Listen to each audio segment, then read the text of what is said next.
I feel like a pawn of Zack. We just got out of an interview, and he said that you were a particularly good singer. Brilliant he said that you had the actually. voice of an English angel, and maybe we thought that you could sort of introduce the interview with maybe just a little song. Just a note. He's 100% right, and good. it's something which is a really close passion of mine. Yeah. I love singing. Yeah. Unfortunately, I've got a really big singing day tomorrow, and so I've got to try and save my voice. But under normal circumstances, I would do. Look, another time. Yeah. Fair enough. I really appreciate your passion. Yeah. Thank you. Henry, thank you so much for hanging with us. So the film is out. The world has seen it. That's a big thing. It's huge. Yeah. How are you feeling about everything, really? The biggest feeling is that everyone that has finally gotten to see it. It's been a long time coming. I auditioned for this first in December 2010 for this movie. Wow. And we're now, what are we, June? 13. June 2013. So it's been quite a journey. And finally, almost the whole world has seen it. And people are liking it. And that's the really important thing, because we've put a lot of time and effort into this movie and to telling this story. And we're happy that people enjoyed it or are enjoying it as much as we enjoyed making it. Oh, good. Well, it's been a big month for you as well, touring pretty much the world. Exhausted? It's a sense of exhaustion. It's a different kind of thing. It's not like working on the job exhaustion, because that was, really quite grueling. This is something else entirely. It's not exactly relaxing, because I've been in 9 different cities. Wow. Okay. Over the past month or less, and so it's just kind of hopping about the place and doing a lot of press, and it's going through that many time zones is a new experience. Yeah. Excellent. Well, look, I utterly enjoyed it. I thought it was great.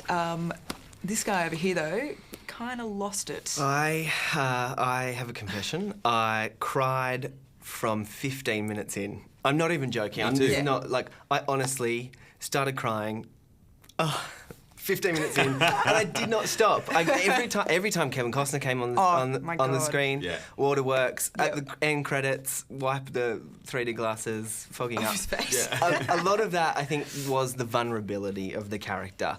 Yeah. Why do you think that was so important?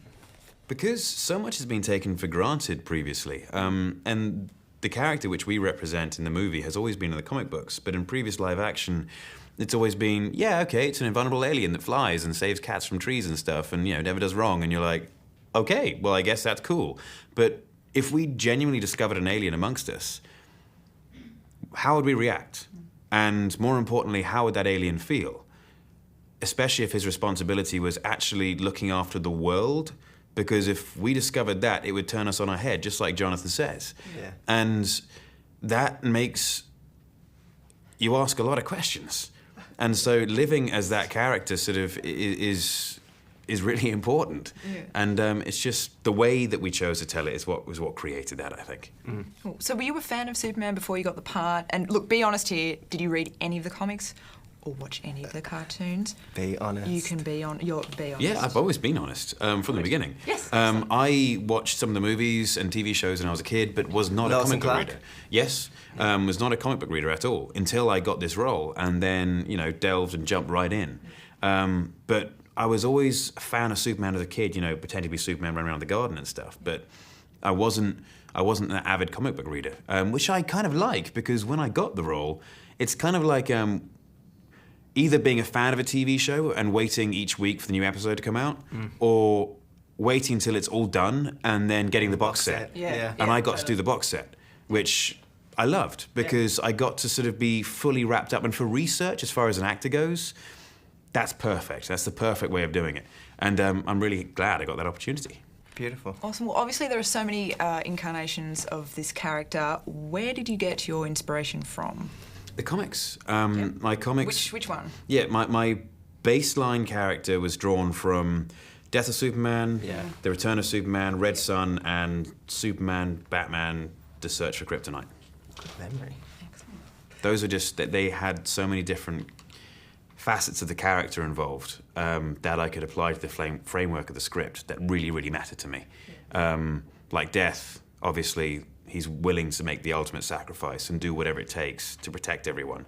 And then return, you get to see how everyone perceives him, which is a great thing, because that's what I needed. I needed sort of the world's view on this character from so many different angles, and yet none of them worked. None of them were actually Superman, even though they fulfilled all the criteria. Yeah. And what makes Superman special is that extra thing. Yeah. Red Sun didn't matter where he's from, he still was the same guy, even though he was raised differently.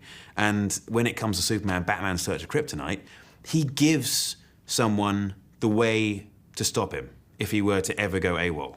And those things, you apply to the framework of this script, it just makes such a huge difference. We all know sort of physically what you went through for the role of Kal-El. What about mentally preparing yourself? I imagine that would be tough. There's certainly a difficulty to that kind of thing.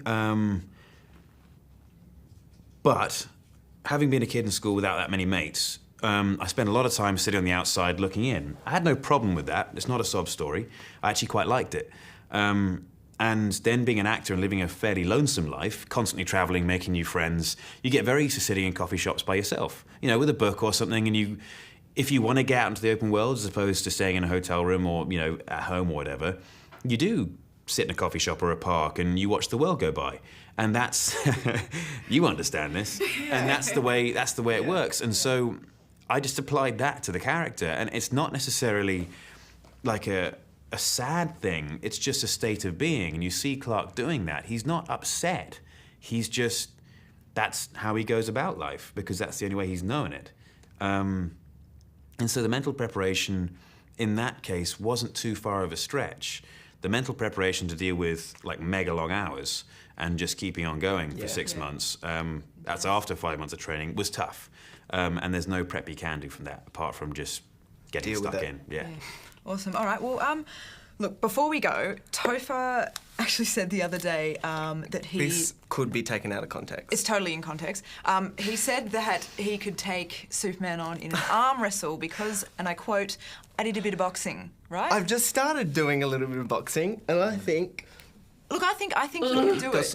Got some guns there. Look, Thank you. Yeah. Just one. Would you do it, Henry? I mean, can you... You know what? We'll save it for later. Yeah. We'll go for a pint or something, and then give you an arm Don't wrestle. tell me that if we're not going to do it. Yeah. Okay. I can't promise you can do it when I'm back. When I'm back. And the singing as well. I mean, there's all these promises. Yeah, there's I don't singing. really... Well, you see, sort of promises. I do always live up to my promises. I just don't say when. Beautiful. Right. Thank you for being such a good sport. Thank you. Congratulations. Thanks so much. Thank you. Cheers.